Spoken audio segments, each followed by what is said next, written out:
Assalamualaikum. Good morning everyone. Selamat pagi daripada Bumi Kenyalang. 15 September 2021. Bersama dengan 8 Safar 1443 Hijriah. Hari Rabu, hari yang baru, nafas yang baru, baju pun berlainan kala. Hari ini saya digandingkan dengan orang hebat. Tidak hebat. Dia yang hebat sebenarnya. Pertama kalinya bersama dengan Fatah. Betul kan. Pertama kali digandingkan dengan Wan Alif. Akhirnya ya, Wan Alif kita digandingkan bersama dengan semangat hebat. Jadi penonton-penonton kat rumah kena bersemangat walaupun orang kata kita tak dah nak menuju ke arah anime kan. Selagi semakin bersemangat ya penonton-penonton kat rumah, mulakan hari anda dengan senyuman walaupun hakikatnya kita tak sebenarnya dikata orang Sarawak, senyuman kita ditapuh di sebalik pelitup muka tu. Walaupun menggunakan pelitup muka dan kita akan beransur kepada fasa endemik, SOP ataupun kawalan kediri tetap menjadi keutamaan kita dan kebersihan, kesihatan menjadi satu amalan yang mungkin dah boleh jadikan rutin harian kita. Benar ya? Betul sih Fatah. Betul. So Fatah dah breakfast pagi ni? Oi, saya tak boleh breakfast pagi. Nanti perut saya sakit. Oh. Baiklah. Ya. Syukur kepada Hadrat Ilahi. Baik, kupasan kita pada pagi Rabu ini sungguh menarik ya. Topik yang pertama yang kita akan kupaskan secara maya iaitu cabaran komik Nanoken. Dan topik yang kedua adalah warga prihatin kita bantu kita. Tapi kita akan menemu bual secara maya kan? Ya, secara maya menggunakan aplikasi Skype. Skype. Jadi kita orang cakap you fertilize kan. Betul. Inilah digital yang dikatakan oleh Ketua Menteri kita. Betul. So kita realisasikan apa yang dia nak. So insya-Allah agar ia bermanfaat. Dan kita bersiaran juga di Facebook rasmi TVS dan juga Sejahtera Asia. Lontarkan komen anda. Insya-Allah ada kesempatan kita akan baca komen anda. Betul. Jadi kita teruskan saja kupasan topik kita yang pertama pada hari ini, pagi Rabu yang ceria, bersama dengan tetamu kita Encik Hafizul Muhammad Razali, pengasas Nanoken Universe, dengan topiknya cabaran komik Nanoken. Assalamualaikum. Hello. Waalaikumsalam. Hello, selamat pagi Fatah, Wan Alif. Apa khabar? Apa khabar? Di Kuching? Khabar baik. Orang Miri apa khabar? Miri apa khabar? Orang Miri apa khabar? Orang Meri bagus. Alhamdulillah. Alhamdulillah. Betul? So pagi tu bagaimana hari baru, hari tu hari kata orang tu istimewa, muncul di kaca TV untuk berkongsi sesuatu yang bermanfaat khas buat penonton Sejahtera Asia pada pagi ini, iaitu cabaran komik Nanoken. Apa sebenarnya Nanoken? Tapi sebelum tu kita nak ceritalah sedikit. Di sebalik Nanoken Universe merupakan sebuah buku sains fiksyen yang menonjolkan seorang adiwira dari Nusantara yang dilahirkan di Sarawak. Itu yang akan kita kongsikan dalam berapa tidak lama lagi selepas ini. Dan Fatah, Encik Hafizul juga cuba mendekati belia-belia kreatif tempatan dengan mengajak mereka menyertai pelbagai pertandingan berkaitan tentang Nanoken Universe. So kita tu simak kelakar panjang, simak kelakar banyak. Kita terus kepada Encik Encik Hafizul. So Encik Hafizul boleh kongsikan apakah intipati utama cabaran komik Nanoken tu dan siapakah yang disarankan oleh kita untuk menyertai pertandingan cabaran komik Nanoken tu?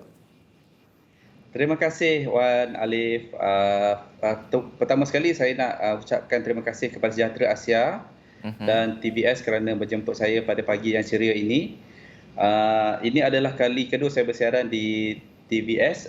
Pertama sekali saya bersiaran di dalam makeup art lah sebelum ni. Dan sekarang ni kita masuk ke fasa komik yang very interesting, komik Nanoken. So basically untuk intipati pada komik Nanoken ni, kita ada macam saya bercerita dahulu, kita untuk create satu watak superhero atau adiwira Sarawak yang ada international punya appeal.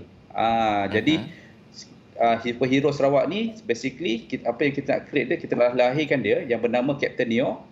Bagaimana dia menyelamatkan dunia dari banyak macam masalah dan penjahat yang ada di dunia ni, dan bagaimana dia menyelamatkan dunia daripada novel, melalui novel dan melalui komik. Jadi kita nak mendekatkan beliau melalui komik, kita ajukan kontes supaya mereka dapat melahirkan bakat-bakat mereka dalam bidang komik. Bila beliau berminat dalam bidang komik, boleh menyertai kontes ni. Kita buat terbuka kepada seluruh rakyat Malaysia yang meminati komik.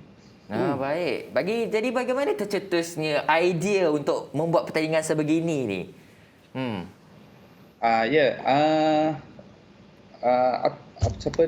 Fatah. Basically bila kita create Nanoken Universe ni, kita nak ikut macam Marvel Universe ataupun DC Universe kan, dekat barat.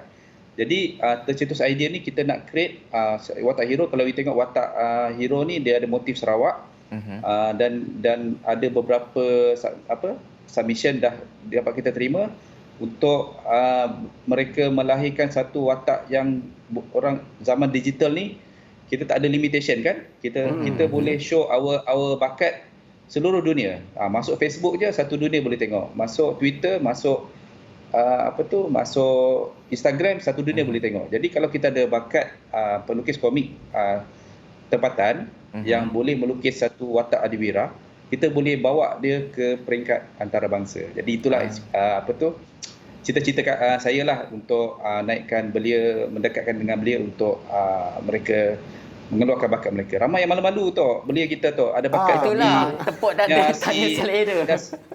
Ya, ada kami pergi di kedai hari kami ada jumpa seorang pekerja di kedai IT, dia sorok dia punya komik bawah meja. Bila kami tunjuk, masuklah kontes kami. Lepas tu dia tunjukkan yang punya komik dekat bawah meja, yang tulis Duri Masa Lapang kan. Menangkap kaca, yang punya komik macam ala-ala Hong Kong punya tu kan. Tapi dia sambung-sambungkan kertas jadi A1 apa semua. Tapi dia minat, tapi dia tak publish. Saya tanya, dekat mana you publish this art? Tak ada, dia suka je dia buat. So jadi kita nak belia-belia macam ni untuk bersama-sama kita, bagi tahu kita dia ada bakat, cuba lukis tema Nanoken. InsyaAllah kita boleh publish lah. Kita bekerjasama dengan media-media di Sarawak kan. Kita boleh publishkan orang punya art. Ya, dia sebut tentang Nanoken tu.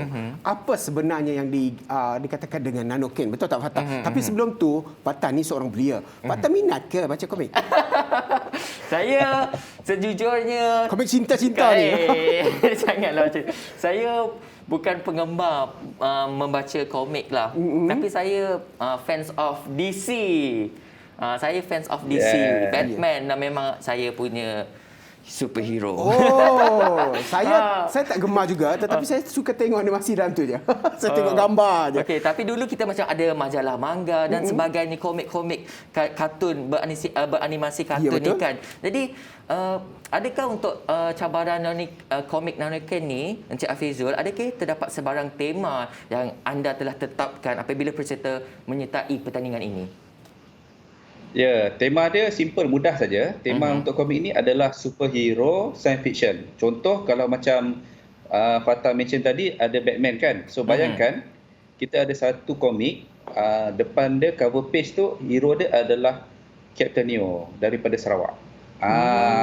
So bayangkan kita ada satu watak yang boleh berlakon dengan Batman di tepi dia satu hari nanti. InsyaAllah. Mana tahu?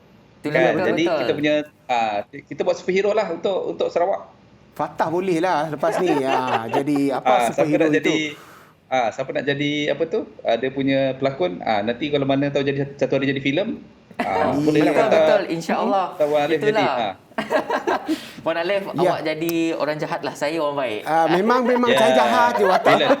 Okey, dan selepas ini kita nak tanya lagi tentang apa terma dan juga syarat, sebab setiap pertandingan ni ada syarat dia. Dan pertandingan tu ada pertandingan kalah dan menang. Dan selepas ini kita tetap bersama dengan Encik Hafizul. Jangan ke mana-mana, tetapkan kesetiaan anda bersama kami di Sejahtera Asia.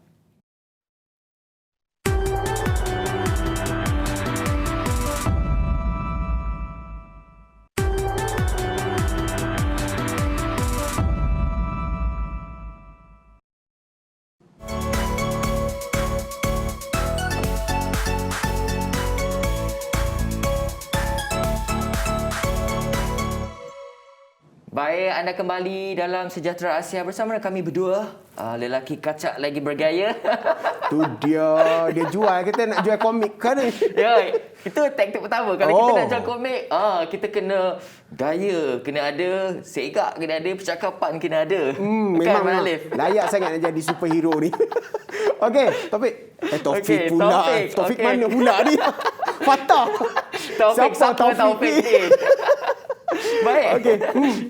Kita nak kembali lah dengan Cik Hafizul. Jadi apakah peraturan dan syarat-syarat yang ditetapkan apabila peserta menyertai pertandingan ini? Macam mana yang Wan Alif cakap tadi lah. Betul itu, Fatah. Ya, syarat pertama mesti kacak. Sialah. Dua je. Okey, syarat pertama adalah dia mesti recreate watak Captain Neo. Macam ni saya punya mask ni. Ini buat sendiri kat kucing ni. Wow. Kita buat mask ni kat kucing. So ni adalah dia punya hero punya ni lah. Kalau kat Facebook saya pakai mask ni lah. Tapi dekat TV Sejahtera Asia saya tak pakai mask lah. Okey. Jadi kita recreate dia watak superhero. Syarat dia pertama. Kemudian kita mesti follow penganjur dalam sosial media. Kita ada satu FB page admin yang menganjurkan kontes ni, Lock Comic Network, LOCK and COMIC, Lock Comic Network, dan follow FB page Captain Neo. Captain Neo yang ada logo ni lah, logo Nanoken ni, ya. Okey, lepas tu bila dah follow FB page, buat satu cover page, macam contoh DC komik kan, yang pasal keluar gambar Batman tu, tapi kita tukarlah gambar tu gambar superhero. Macam background tu boleh lukis apa-apalah, lukis gambar superhero dekat depan komik tu macam cover page, dan kemudian buat satu lagi page panel komik, mana-mana scene lah, scene sendiri pun boleh kreatif. Just satu yang ada macam panel komik kan, ada 6 atau 4 tu, boleh lukiskan mana-mana scene lawan ke, scene tengah bercinta ke, scene tengah minum kopi ke. Boleh, tak ada masalah. Boleh ya. So just untuk kita evaluate lah dari segi dia punya karya kreatif dengan dia punya lukisan. Mudah saja kan? Ya, mudah. Tapi Encik Hafizul, kalau tengok dari sudut umur dia, siapa boleh sertai? Macam Fatah ke atau saya boleh sertai? Umur kita berbeza sebenarnya. Umur untuk penyertaan ni. Sekarang ni umur untuk orang pelukis komik ni kita tak ada had. Dia boleh jadi sekolah rendah, sekolah menengah. Yang pekerja pun ramai yang melukis komik secara buang masa lapang kan. Jadi kita terbuka kepada seluruh rakyat Malaysia, sebab kontes pertama ni kita open saja pada semua peringkat umur dan kepada semua, asalkan dia rakyat Malaysia. Tapi betul. Saya boleh katakan khusus kepada golongan belia lah. Kepada penonton-penonton yang daripada golongan belia, jangan usah malu, jangan segan. Betul, sertai pertandingan ini. Yang pastinya anda boleh selahkan bakat anda dalam manalah tahu kod-kod boleh jadi penerbit ke penerbit apa. DC ke penerbit cerita Marvel. Notice you guys, itulah dari satu kejayaan untuk kita, rakyat Malaysia. Dan Cik Hafizul, ya. Apakah medium utama dalam pertandingan ini yang boleh digunakan sebenarnya dalam penganjuran pertandingan ini?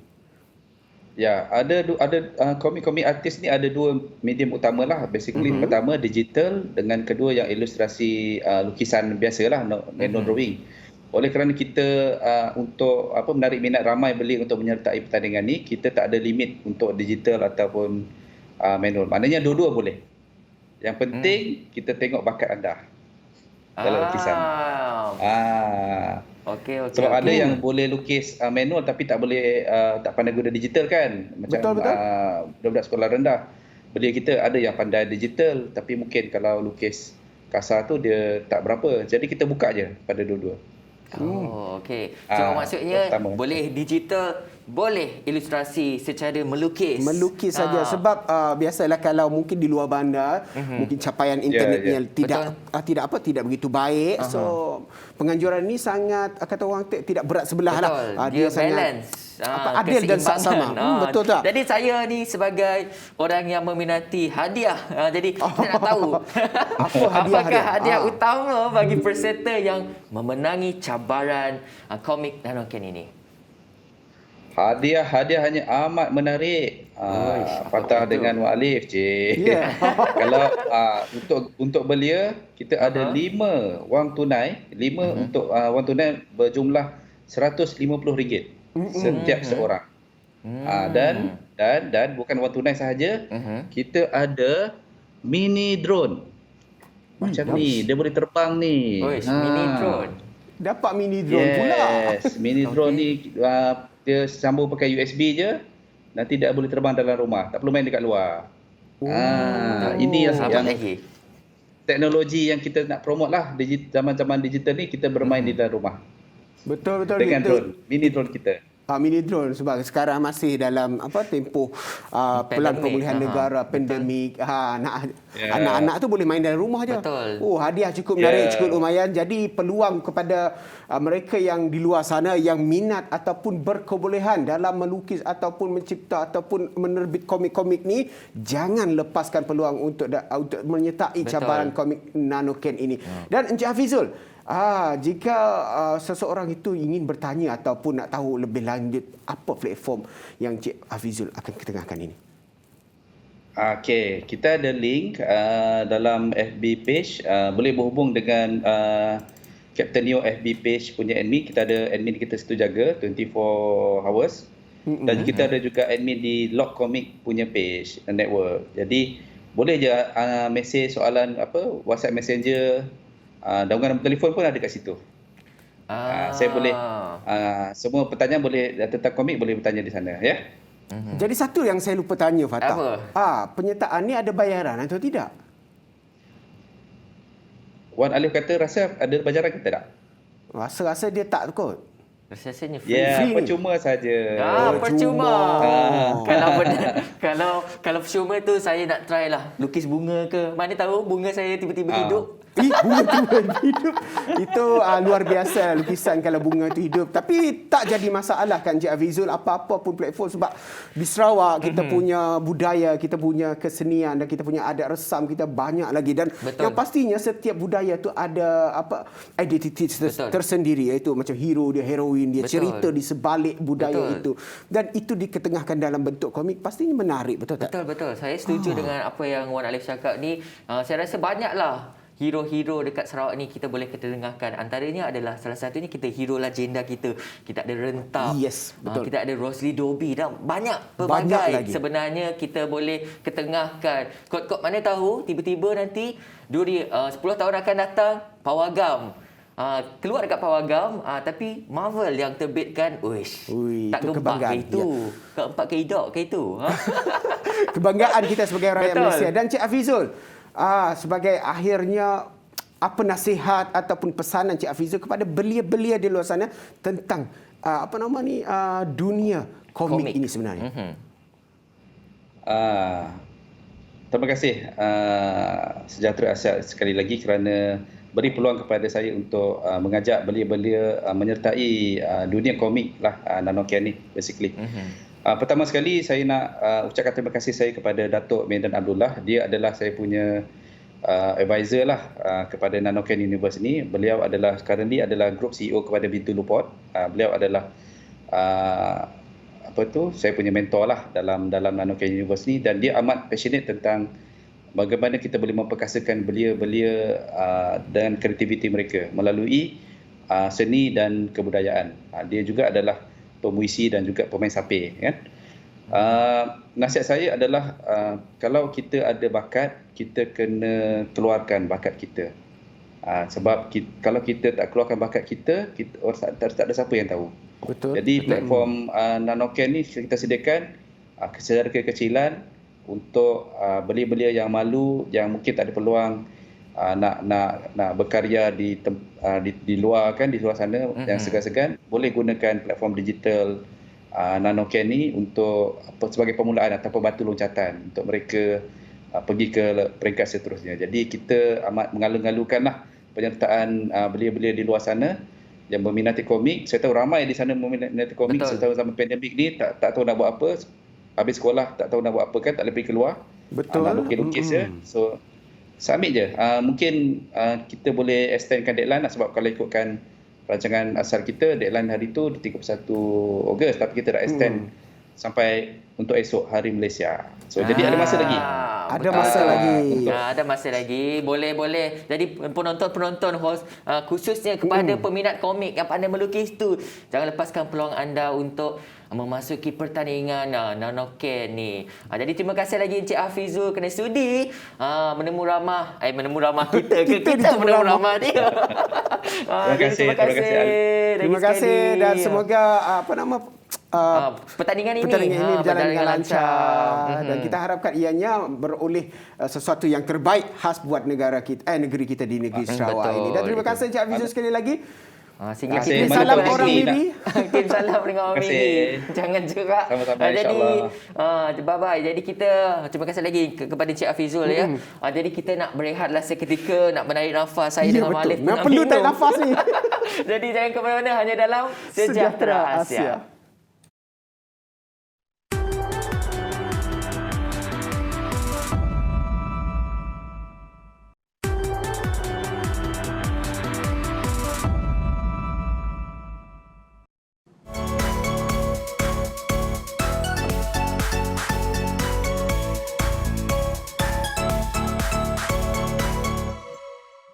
Terima kasih kerana tetap bersiaran bersama kami di Sejahtera Asia yang bersiaran secara langsung di Astro 122 dan juga My TV. Dan yang pastinya kita juga bersiaran di Sejahtera Asia Facebook dan juga TVS. Terima kasih kepada semua penonton setia kami di mana saja anda berada. Semoga anda semua sihat sejahtera. Betul tak? Dan kenyang di pagi hari. Ya, itu penting, kenyang. Kena ambil breakfast. Kalau tak breakfast, mungkin perut lewat sikit.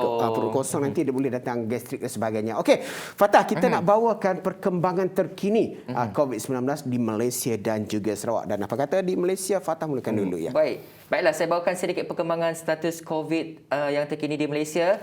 Di mana status terkini COVID-19 Malaysia merekodkan 15,669 kes baru positif setakat semalam, di mana 15,652 kes tempatan dan 17 kes import. Dan ini menjadikan jumlah kes keseluruhan di Malaysia meningkat kepada 2,011,440 kes setakat ini. Malaysia juga mencatatkan peningkatan kes sembuh sebanyak 18,053 kes setakat semalam, dan daripada 15,669 kes harian yang dilaporkan semalam, 283 kes adalah kategori 3, 4 dan 5, manakala 15,386 kes adalah terdiri daripada kategori 1 dan 2.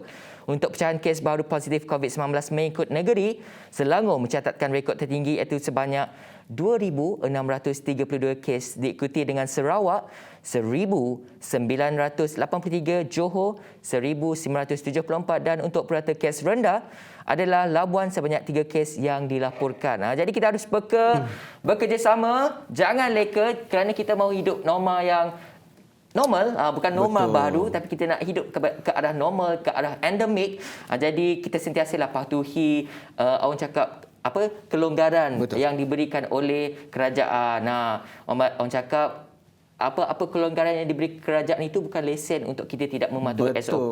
Mungkin Wan Alif boleh kongsikan perincian COVID di Sarawak. Dan Sarawak, Fatah, semalam merekodkan 1,983 kes. Alhamdulillah ada penurunan di situ. InsyaAllah mungkin ada sinar di hujung terowok. InsyaAllah. Dan Kuching seperti biasa iaitu mencatatkan daerah paling tinggi COVID-19 yang baru iaitu 561, diikuti Bintulu 355, Serian 257, Sibu 145 dan juga Miri 88. Dan anda boleh lihat di kaca TV iaitu merupakan daerah-daerah yang mencatatkan kes dan ada juga daerah yang kosong. Kita harapkan makin banyaklah daerah yang kosong yang tidak mencatatkan kes di negeri Sarawak. Dan semalam juga dicatatkan 9 kematian. 9 kematian yang kini telah pun memberi kesan kepada 639 kes kematian keseluruhan. Dan semalam juga ada 4 kluster baru. 4 kluster baru direkodkan dan 2 kluster yang telah pun tamat, dan ini menjadikan kluster yang masih aktif iaitu 130. Besar harapan kita agar rakyat kita di negeri Sarawak khususnya agar menjaga SOP dan kawalan kediri agar kita tahu Sarawak semalam 2 hari lepas telah diisytiharkan sebagai wabak delta yang dominan di negeri ini. Jadi apa-apa pun itu memang merisaukan, itu memang menakutkan, tetapi kalau kita tak jaga kita, siapa lagi nak jaga kita? Betul tak Fatah? Kita jaga kita, hashtag kita jaga kita tu penting. Bekerjasama itu adalah orang cakap satu tonggak utama untuk kita sekarang ini kan. Jadi betul. Jadi saya nak bawalah dah habis Covid nak melancong status. Saya nak melancong lah sekejap ni. Jadi saya bawakan berita untuk anda iaitu AirAsia catat permintaan kukuh bagi penerbangan ke Langkawi. Berikutan pengumuman kerajaan mengenai prosedur operasi standard SOP sempena gelembung pelancongan ke pulau itu pada minggu lepas.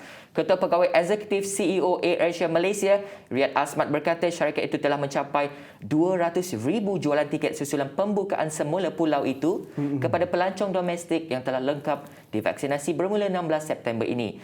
Bagi tempahan hari pertama saja pada 19 September, Wan Alif, AirAsia telah menjual hampir 30,000 tiket. Riyad berkata AirAsia Malaysia akan menyambung semula 90 penerbangan mingguan ke Langkawi dan dari Langkawi itu berlepas dari Kuala Lumpur sebanyak 63 kali seminggu, Pulau Pinang 14 kali seminggu, Johor Bahru 7 kali, Ipoh 3 kali dan Kota Bahru 3 kali. Dan menurutnya juga, tiket penerbangan AirAsia Malaysia bagi September dan Oktober ini laris dijual dan menyebabkan syarikat penerbangan itu yakin momentum tersebut akan berterusan. Dan orang cakap walaupun pada yang dah sudah menempah tiket tu nak ke Langkawi tu, walaupun excited, namun kita kena akur pada SOP yang telah ditetapkan. Sit backs, relax and enjoy the flight nanti. Ya, dan topik itu berkesinambungan dan berketepatan dengan seperti mana yang diumumkan oleh Perdana Menteri semalam. Langkah mengurung ataupun kurung rakyat tidak lagi relevan ataupun sesuai. Ini dikatakan beliau semalam sekaligus membuatkan kerajaan perlu memberi tumpuan kepada pembukaan sektor ekonomi. Ini sektor ekonomi juga, pelancongan dan sebagainya. Dan langkah mengurung rakyat ini tidak lagi sesuai, malah dikutiri mendatangkan lebih banyak implikasi terhadap kesihatan mental, dan itu yang ditegaskan oleh Perdana Menteri kita Datuk Seri Ismail Sabri Yaakob. Dan pembukaan semula 11 sektor ekonomi di negeri-negeri fasa 1 Pelan Pemulihan Negara PPN adalah wajar berikutan peratusan penerimaan vaksin yang telah tinggi dan juga mencapai herd immunity seperti yang kita harapkan.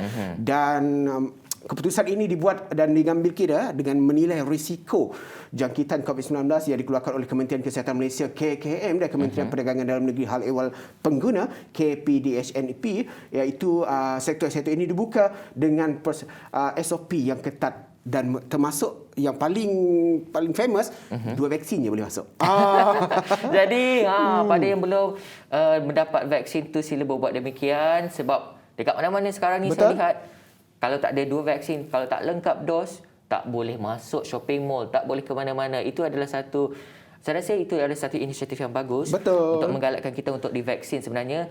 Jadi ada rata-rata ramai yang mengatakan vaksin ini tidak sahih dan sebagainya. Jadi pada saya lah, Wan Alif, tak pasti jangan kongsi sebab itu akan menimbulkan lagi satu stigma untuk orang yang takut ini. Ya, betul. Relax Fatah, relax.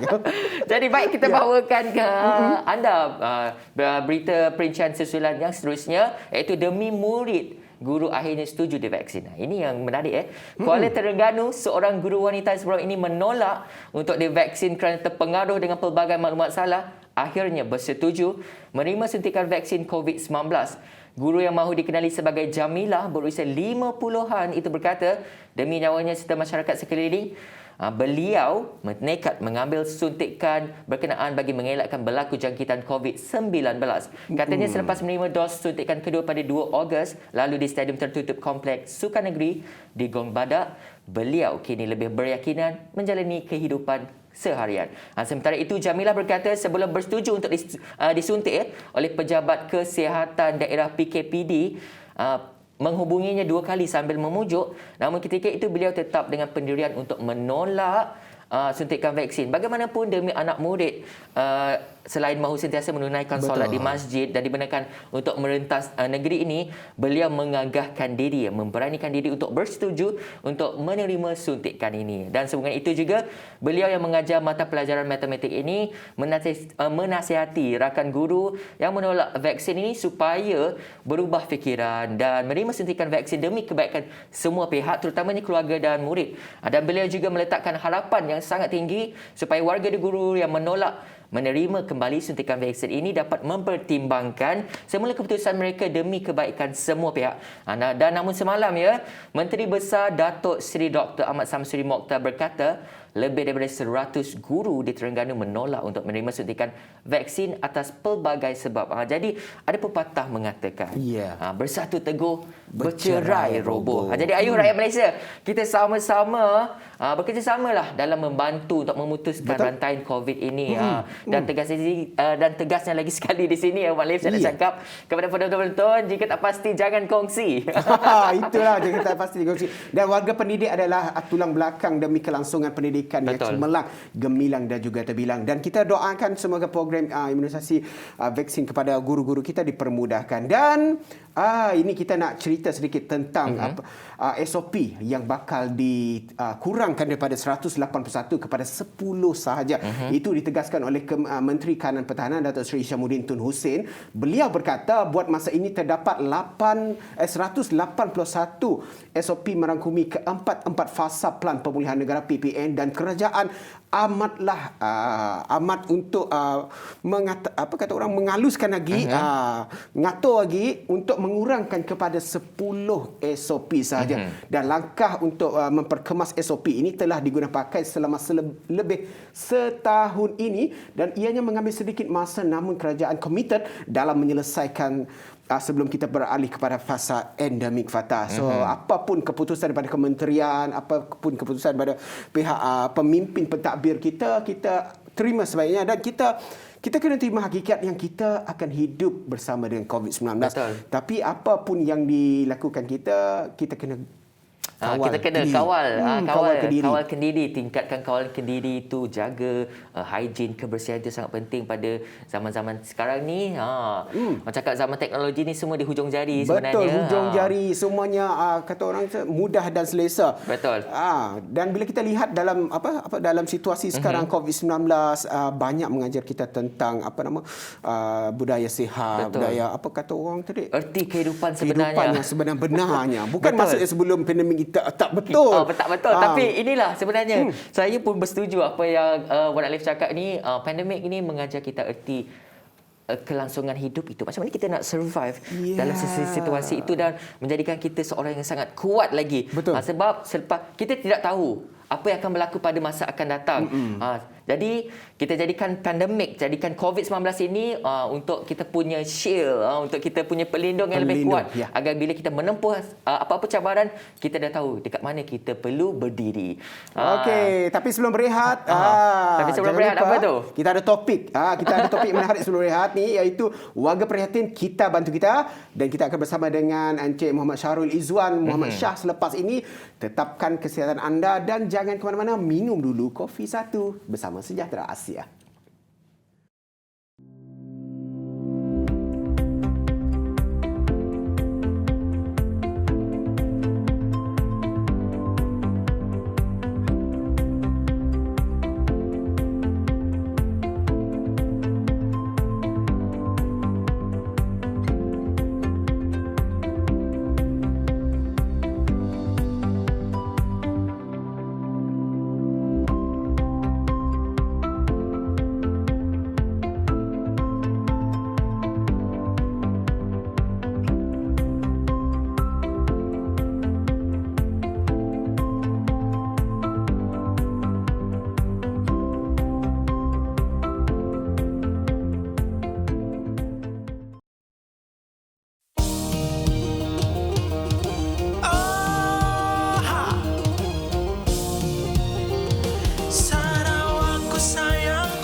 jaga Sarawak.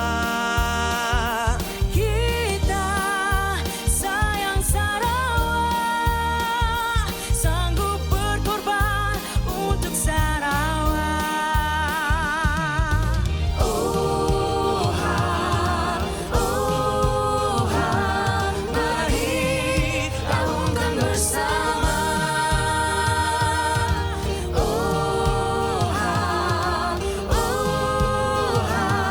Membara di dalam jiwa.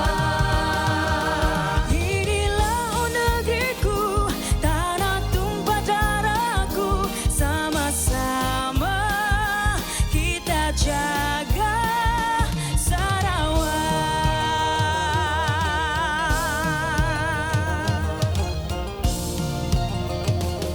Sarawakku sayangku, kebanggaanku selalu.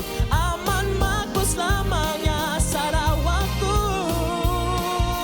Rakyat bersatu padu, pemimpin mengambil tahu, menuju mercu Sarawak maju.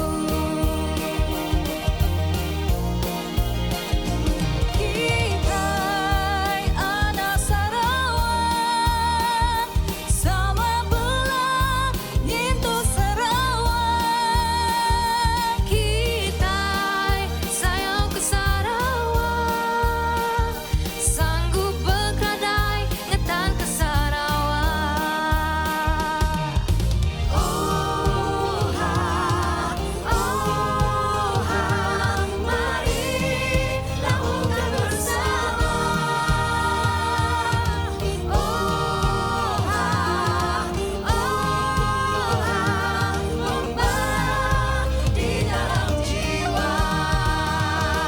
Inilah negeriku, tanah tumpah darahku. Sama-sama kita jaga Sarawak. Sama-sama kita jaga Sarawak.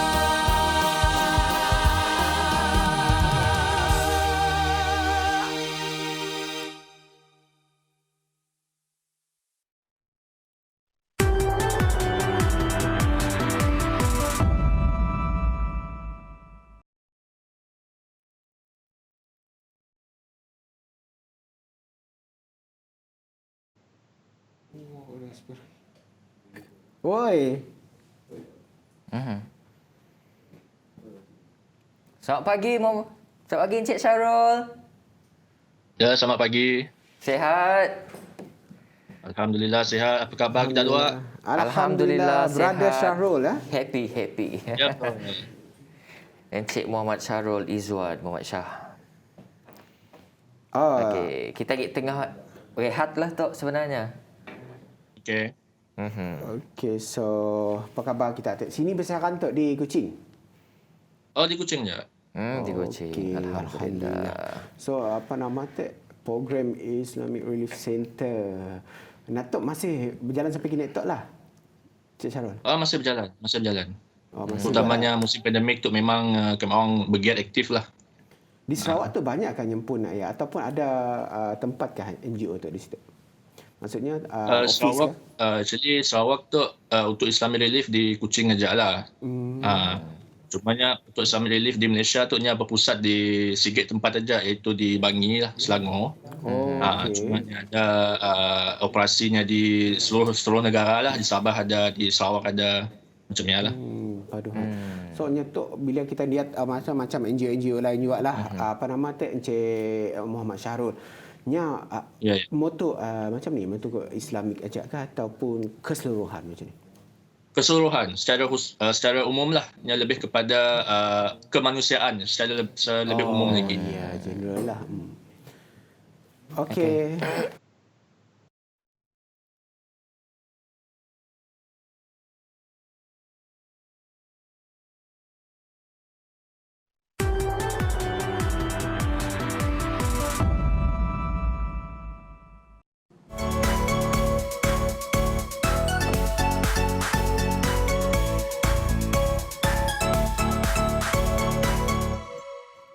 Baik, Baik, anda kembali bersama dengan kami Sejahtera Asia, saluran 122 Astro dan My TV. Baik, betul. kita teruskan saja bersama dengan topik yang kedua.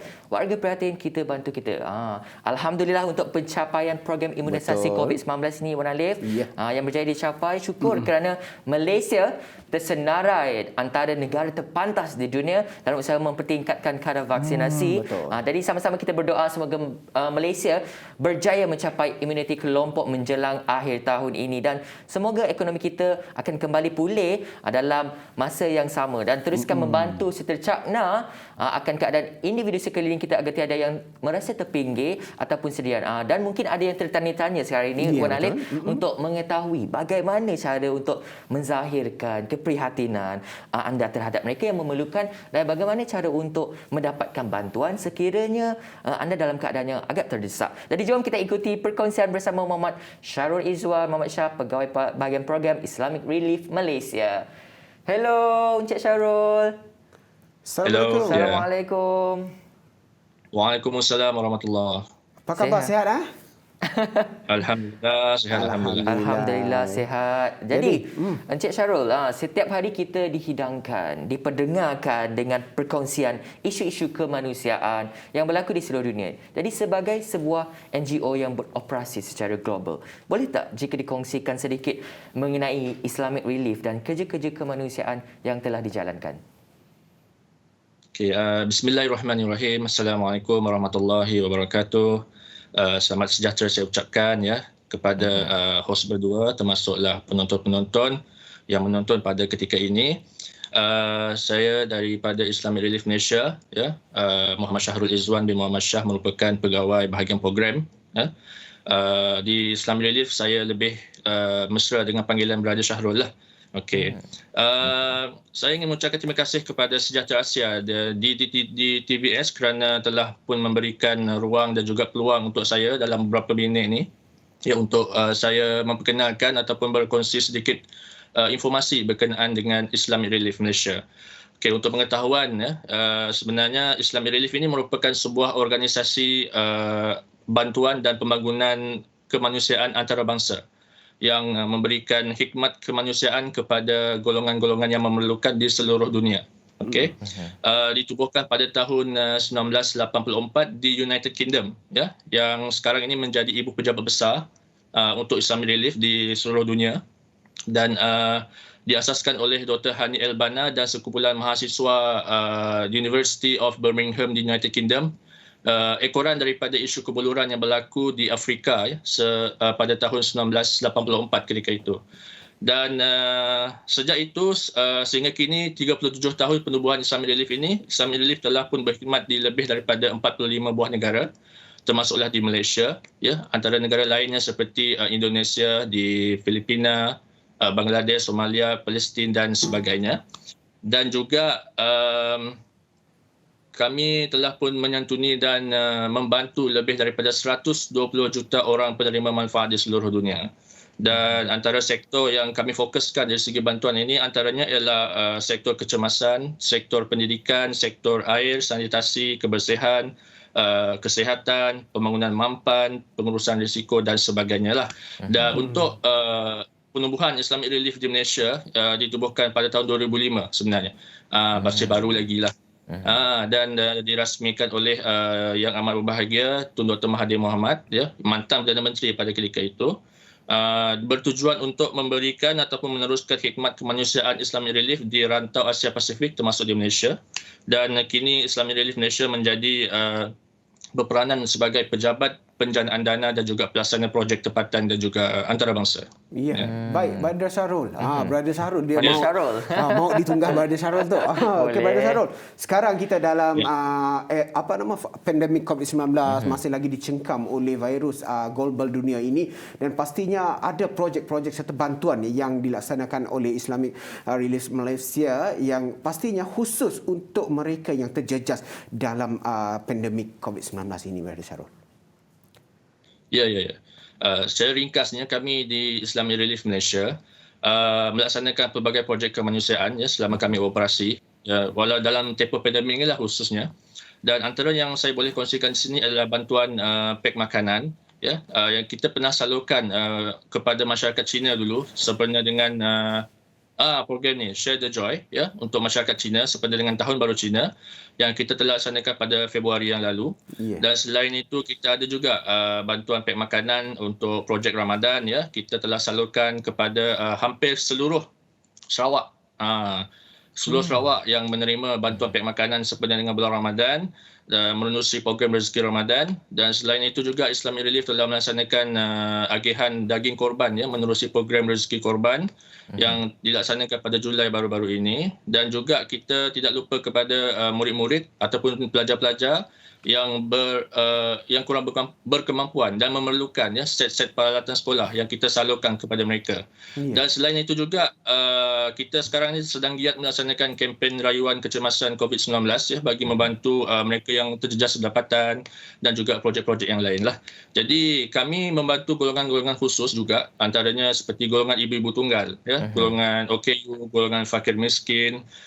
Selain itu kita juga membantu warga emas ya, khususnya yang terbiar, ya, anak-anak yatim, anak-anak yang tercicir lah daripada pendidikan, ya, masa bencana dan sebagainya. Dan kita membantu tanpa mengira agama, bangsa, budaya, ya, dan kita merentasi semua perbezaan ini atas dasar kemanusiaan. Ya, itu secara ringkasnya. Dan Brother Syahrul, kita dapat lihat sini bagaimana Islamic Relief Malaysia ini bukan sahaja menyalurkan satu bantuan mungkin kepada sesebuah agama ataupun tetapi ia menyeluruh kepada semua rakyat Malaysia, terutama di Sarawak yang pastinya ada lapisan masyarakatnya, agama, budaya dan sebagainya. Dan selepas ini kita berehat seketika Brother Syahrul. Lepas ini kita nak tanya lagi pelibatan belia dalam Islamic Relief Malaysia ini. Jangan ke mana-mana, tetap bersama kami di Sejahtera Asia.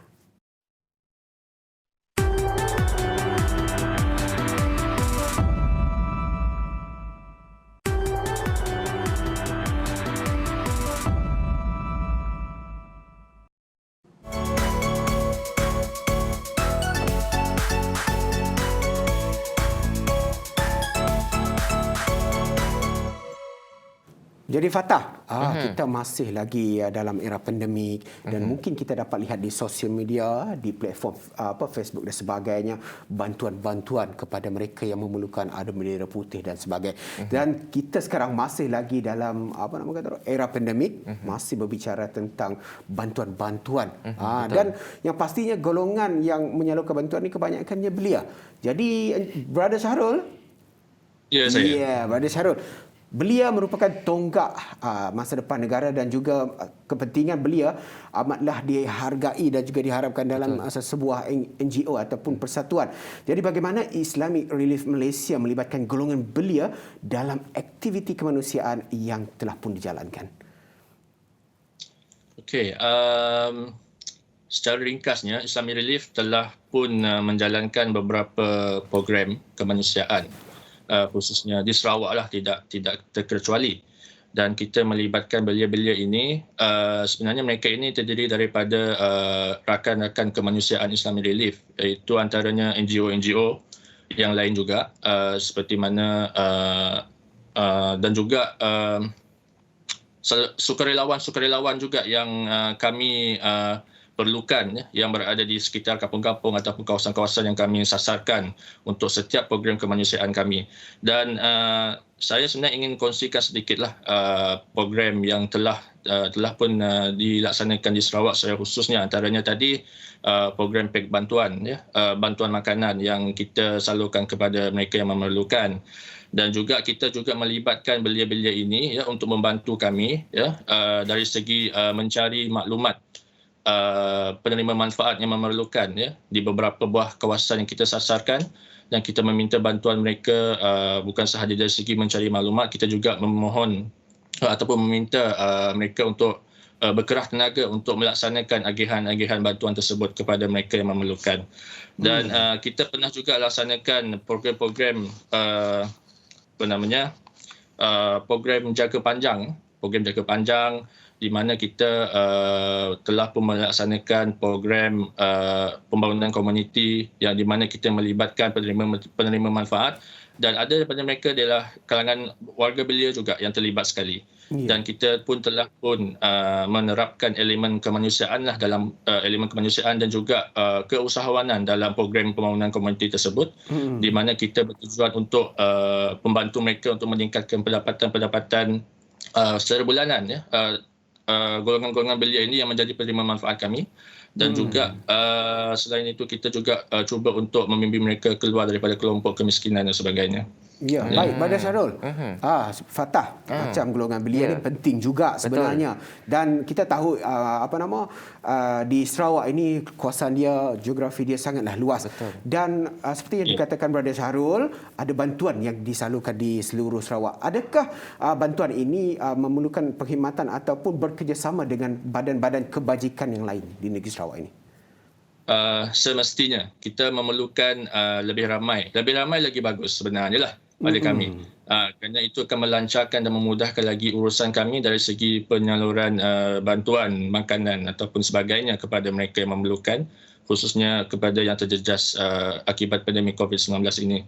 Kita telah bekerjasama lah, yang seperti mana saya kata tadi, NGO tempatan. Kita juga bekerjasama dengan penghulu ketua kampung JKK, termasuk juga ketua komuniti, ya, sukarelawan kampung, dan pelbagailah. Selagi mana mereka ini sudi untuk bekerjasama dengan kami, kita akan bekerjasama lah, ya, untuk salurkan bantuan tersebut.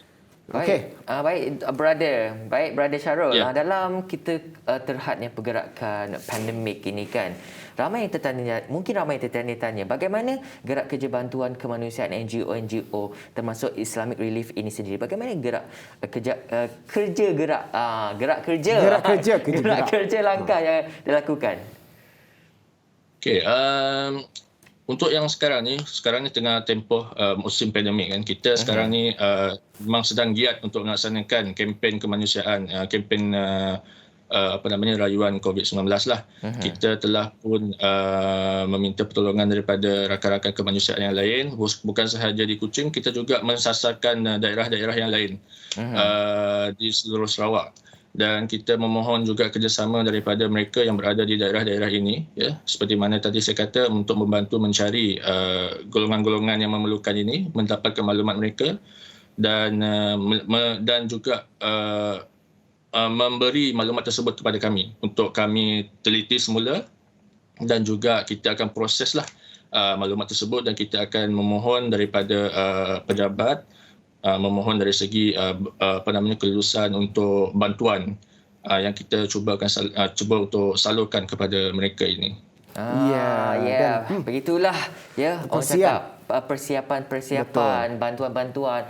Tidak orang cakap banyak lagi bantuan-bantuan daripada Islamic Relief, dari ada NGO lain. Jadi terima kasih kepada Encik Syarul kerana sudi berkongsi pengalaman dalam membantu khususnya dalam bidang kemanusiaan ini. Baik, terima kasih sekali lagi Encik Syarul. Ya, jumpa lagi pada masa yang akan datang. Dan Sejahtera Asia berakhir di sini untuk episod hari ini. Dan pastinya kita akan bersiaran esok hari, seistimewa Hari Malaysia Sejahtera Asia X Borak Tek Sipeng, yang pastinya jangan lupa duduk di depan kaca TV anda dan ikuti kami dari semasa ke semasa. Dan juga Sharon pula. Teringat dengan Sharon pula saya. Wan Alif, ya. Serta pada sebelah malamnya pula saksikan siaran langsung sambutan perayaan Hari Malaysia 2021 peringkat negeri Sarawak pada 16 September esok hari jam 8.30 malam di TVS Sarawak 122 Astro dan MyTV, serta di Facebook Live. Kalau tak ada TV, boleh pergi Facebook Live di UKAD, RTM, Sarawak Edition dan Sarawak Event Channel. Dan Sejahtera Asia berhenti stok. Kami Wan Alif dan juga Fatah Burhanuddin. Daripada Inspirasi, kami cetuskan inovasi. Selamat Hari Malaysia. Malaysia prihatin.